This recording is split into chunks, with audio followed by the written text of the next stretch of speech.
सभी सम्मानित छात्रों को एक बार फिर से हमारे चैनल आर्या पार में स्वागत अभिनंदन करता हूँ। साथियों, आज का सवाल है, क्या बाबा साहब केवल दलितों का ही नेता थे? बहुत लोग कहते हैं, न्यूज चैनल का भी लोग कहते हैं कि बाबा साहब जो भी किया दलितों के लिए किया है। क्या सही है? ये तो हमें नहीं लगता है कि ऐसा सही होगा। चलिए, यही सवाल है कि क्या बाबा साहब दलितों का ही नेता थे? देखिए सर जी क्या बताते हैं, सही बताइए आप। देखिए, यह जो लोग कहते हैं वो अज्ञानी हैं, सरासर झूठ बोलते हैं और जाति और धर्मों में से ग्रसित हैं। बाबा साहब सिर्फ दलितों के नेता होते तो संविधान में दलितों के लिए ही लिखते। बाबा साहब सर्व समाज के नेता थे, प्रखर राष्ट्रवादी थे और देशभक्त थे।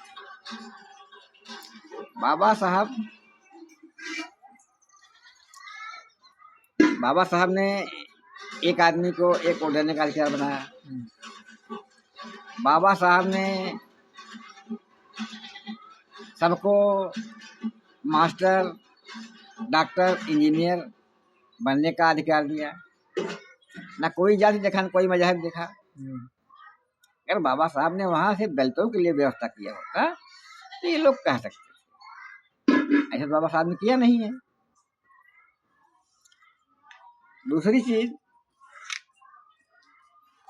आप देखिए, पहले हिंदू धर्म में जब मान लीजिए किसी की शादी हो गई, किसी महिला की, किसी लड़की की, और अचानक कोई आपदा आ गई और वह व्यक्ति मर गया, उसका हस्बैंड मर गया, तो उसका वह लड़की जो है, औरत आजीवन विधवा बनी पड़ी रहती थी, शादी नहीं कर सकती थी। या उसको उसके पति के लहास के साथ चिता पे उसको भी जला दिया जाता था, जिंदा जला देते। बताइए कैसी को प्रथा थी?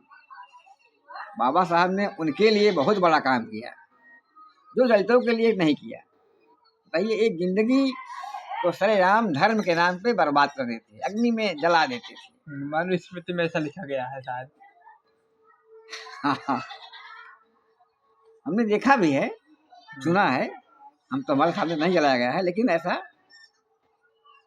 नियम था हिंदू धर्म में, पतिव्रता होना। बताइए, एक 18 से 22 साल की उम्र में शादी होती थी और उस महिला को जिंदा जला देना या जीवन भर यूं विधवा बना के बैठाए रखना कोई धर्म कहता है? नहीं। धर्म वह होता है जो मनुष्य को हमेशा उज्जवल भविष्य जीने की इजाजत दे। लेकिन ऐसा नहीं था, तो बाबा साहब ने उनको अभी अधिकार दिया। इस प्रकार बाबा साहब ने, जैसे किसी ने किसी की हत्या कर दी, कोई दलित हत्या करता है तो भी 302 का मुजरिम, कोई मुस्लिम करता है तो भी 302 का मुजरिम, कोई ब्राह्मण, क्षत्रिय या अन्य धर्म का लोग करते हैं तो भी 302 के मुजरिम। बाबा साहब ने किसी के साथ भेदभाव किया नहीं, दलित नेता थे। बाबा साहब ने समता, स्वतंत्रता और समता का आदर्श रखा, मानवतावादी थे। बाबा साहब सबके नेता थे, सबके आदर्श थे। बाबा साहब इस देश के ही मसीहा थे।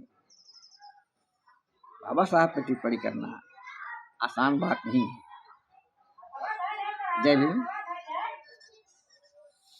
तो साथियों, बहुत साथी लोग चैनल पे देखते हैं, यूट्यूब चैनल पे, और साथियों को देखते हैं तो बाबा साहब को भी गाली देते हैं कि बाबा साहब ने ऐसा कर दिया। लेकिन अगर बाबा साहब ने ऐसा कर दिया होता तो आज वो गाली देने लायक भी नहीं होते। क्यों सर जी? बिल्कुल नहीं, ऐसा नहीं ना। वो अपनी मानसिकता से ग्रस्त हैं। वो अपनी, मैंने कहा ना कि एक विकास मार्गी एक मानव को मानव के बराबर समझता है, एक मानव मानव से नीचा समझता है। तो जो नीचा बना समझता है वो गाली देता है। जैसे गुलाम बनाने वाले का धर्म दूसरा है, गुलाम का धर्म दूसरा है।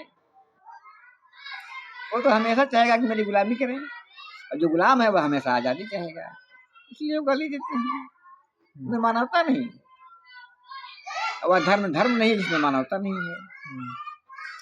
इसलिए बाबा साहब ने सभी धर्मों का अध्ययन करके लास्ट में बौद्ध धर्म को स्वीकार किया। बौद्ध धर्म स्वीकार करने का और कोई कारण नहीं था। बौद्ध धर्म में ही समता, स्वतंत्रता, बंधुता प्राप्त है, निहित है। इसलिए बाबा साहब ने 18 मार्च 1956 को नागपुर की दीक्षा भूमि पे बौद्ध धर्म को ग्रहण किया था। साथियों, बाबा साहब पर तो बहुत लोग विचार करते हैं, तो हम लोग भी विचार किए हैं। देखिए, आप लोग वीडियो देखिए, कैसा लगा वीडियो, और क्या सर जी की बातों में कितनी सच्चाइयाँ है, ये लोग आप लोग कमेंट के माध्यम से हम लोग बताइए कि कितना बाबा साहब ने कितना कहा है और कितना हम लोग बाबा साहब के विचार जानते हैं, कितना सच्चाइयाँ है हम लोग के अंदर। ये आप लोग कमेंट बताइए और वीडियो शेयर करिए। जय भीम, जय भारत।